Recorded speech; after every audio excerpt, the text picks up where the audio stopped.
Morning, everyone. It is 6 a.m. on this Thursday. Thanks for joining us here on Up with KREM. I'm Channing Curtis. And I'm Tim Pham. It's good to see you, friends. Meteorologist Thomas Patrick joining us now in the Weather Center. Thomas, it's been kind of a warm week, but that's going to be changing after today. So we'll just enjoy today while it's here. Exactly. Today, still warm out there. It's safe for this morning. It is cool in a few spots.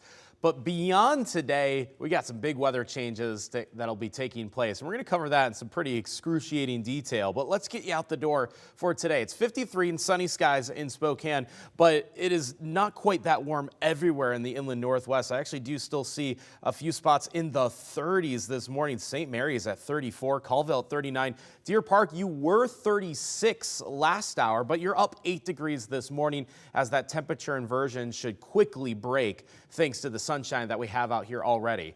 Increasing clouds, but still at about 81 for the afternoon high today, and then it is downhill from there pretty quickly. So we'll be covering those changes, including the wind, the cooler weather, and even a few rain shower chances along the way. A lot to cover coming up.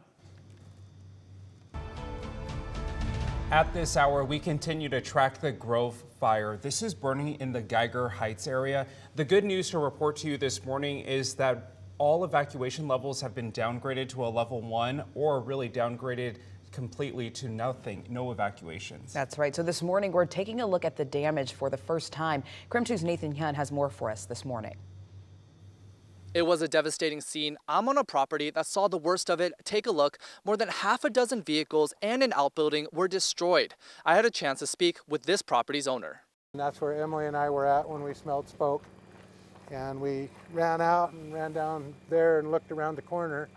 The shop was very tall. When we looked around the corner, it was a wall of fire back in those trees. Fire was all Todd Graves could see. From the time that we saw a wall of fire until we left was probably 20 minutes. Graves has lived on his property for more than 20 years. He's a former firefighter himself and never thought this would happen to him. I fought fires out here in the West Plains and seen many structures like this.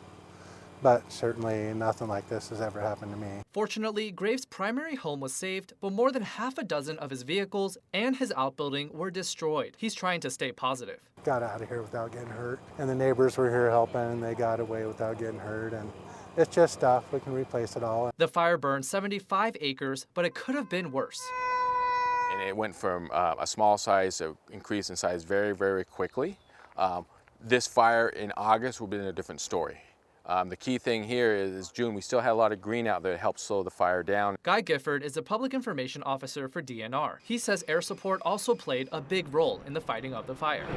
So the key thing is we just have more air resources, which is why you're seeing the quicker response. There were no injuries in the fire, and DNR says evacuations went smoothly. That was thanks to a portion of Cheney-Spokane Road opening while under construction. There was really an effort to be coordinated in the situation, and we were able to execute as planned. Kirsten Davis with the City of Spokane says it has plans in place for emergencies like wildfires, and Tuesday was a good example of that. The best thing people can do is be prepared in advance for, levels 1, 2, and 3 evacuation measures. It's a long road ahead for Graves. We're going to recover. But it's a road he's willing to take. DNR tells me that crews will be within fire lines fighting the fire until it is contained. DNR says that more than 70 firefighters are fighting the fire. In Spokane, Nathan Hyun, KREM 2 News. In the meantime, the Pioneer Fire burning along Lake Chelan's North Shore has nearly doubled in size from this time yesterday morning. That fire is now more than 1,100 acres. Level 3 evacuation orders remain in effect this morning for the Rex Creek area. That level 3 evacuation means that people in that area need to leave now. Level 1 orders are also in effect from Prince Creek north to Cascade Creek, meaning that people in that area should be ready to go. This fire is still 0% contained. And as we get into the wildfire season, it is so important to stay prepared in case you have to evacuate. A viewer did ask us what to include in what's called a go bag. That's something that you have ready to go at a moment's notice to just run out the door. So here's a few things that you'll want to have for you and your family. On your screen here is a list of just some of the basic items to include in a 72-hour evacuation kit. It includes copies of important documents like birth certificates and social security cards, extra medication you might need, a change of clothes, and a first aid kit, and many other things. But it is, again, so important that you don't do this in the moment because you're stressed out, obviously, so it's best to plan in advance. At 6:05 right now, it's time for your morning rush. More news in less time. Up first this morning, the Idaho State Board of Education has set a new minimum number of instructional days for K through 12 public schools. That minimum number of days is now 152. They say that number was chosen based on data showing schools operating on 4-day calendars average 146 days a year, and schools with 5-day calendars average 172 days. Several school districts around the Gem State, including Post Falls, moved to a 4-day school week. Schools have until July 1st of next year to meet the new minimum instructional day requirement. Spokane Public Schools is now one of 6 school districts across the country to be named District of Distinction. The award honors schools for excellence in providing access and opportunities to all students. Superintendent Dr. Adam Swinyard says he is proud that the work of the staff is being recognized nationally. And the 33rd Coeur d'Alene Classic Car Show and Cruise is this weekend. So starting tomorrow evening, hundreds of classic cars will roll around downtown Coeur d'Alene from 6 to 9 p.m. And then you can look under the hood at the Show and Shine on Saturday from 8 a.m. until 4 p.m. That one's taking place on Sherman Avenue between 1st and 7th Streets. And that's a look at your morning rush.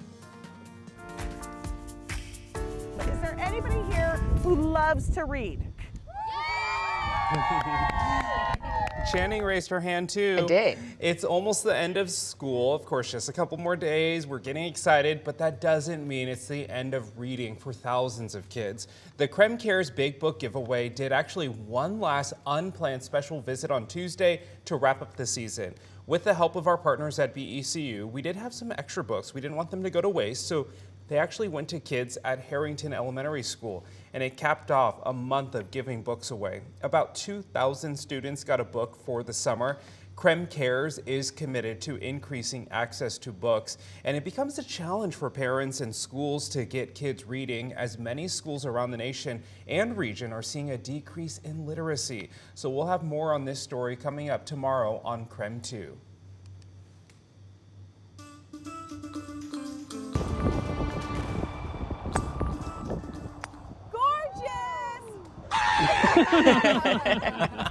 It was gorgeous, Channing. That was a great shot. I was just excited to hit the ball. Like that. Hey, that we kept saying all day. We just want to make contact. That's all we wanted. And we did it though, friends. Channing and I actually participated in bunny ears in the 16th annual Christmas Wish Golf Tournament at the Coeur d'Alene Golf Resort earlier this week. And this is something that's been put on by our friends Dave, Ken, and Molly at 92.9 ZZU and Numerica. So the goal was to raise money to make sure that every kid here in the Inland Northwest gets a gift for Christmas. It takes months of fundraising for all of this to happen, but thankfully we live in such a generous community and we had such a great time so fun. raising money. We were a little nervous, but my favorite thing was how many people commented that we still matched at the golf course. We did, always. We're on brand. Always. Yeah, so Thomas, this was a charity golf tournament, so it wasn't just like, you pay to enter, but also there were incentives along the way. Yes. Like, for example, you got to pick your hole if you donated $20. Yes. So kind of like a little cheating or incentive. It was fun, and you could buy mulligans. Like you could buy also mulligans, buy too. mulligans too, which was nice. See, now that's the kind of golf Yeah. that I can get behind, because I can't tell you how many times I slice it all the way to the right. Now, I know that you two went on Tuesday when it was the windiest day. Yeah, I would have just blamed it on the wind. Every single bad shot, it was the wind's fault. That's me when I'm out there on the course. All right, today you won't have that excuse today, unfortunately, because it's going to be a calm day, but it is going to be a warm one out there. There's the expected high temperatures right at about that 80-degree mark, even though it might be rather cool in a few spots early on this morning. If you can survive an hour or two without the jacket, you'll be A-okay later on today. Now look at the weekend ahead. It will be cooler, mid-60s both Saturday and Sunday. You are seeing the rain chances Saturday and Sunday, nothing more than a pop-up shower at most. But what you don't see on this graphic, but you will on the 7-day, is the wind icons. Friday and Saturday will be a pair of windy days. So a lot to cover between the temperature drop, the wind, and a bit of the rain. So we're going to go over all of that in detail through this extended forecast, all in just a couple minutes here on Up with KREM.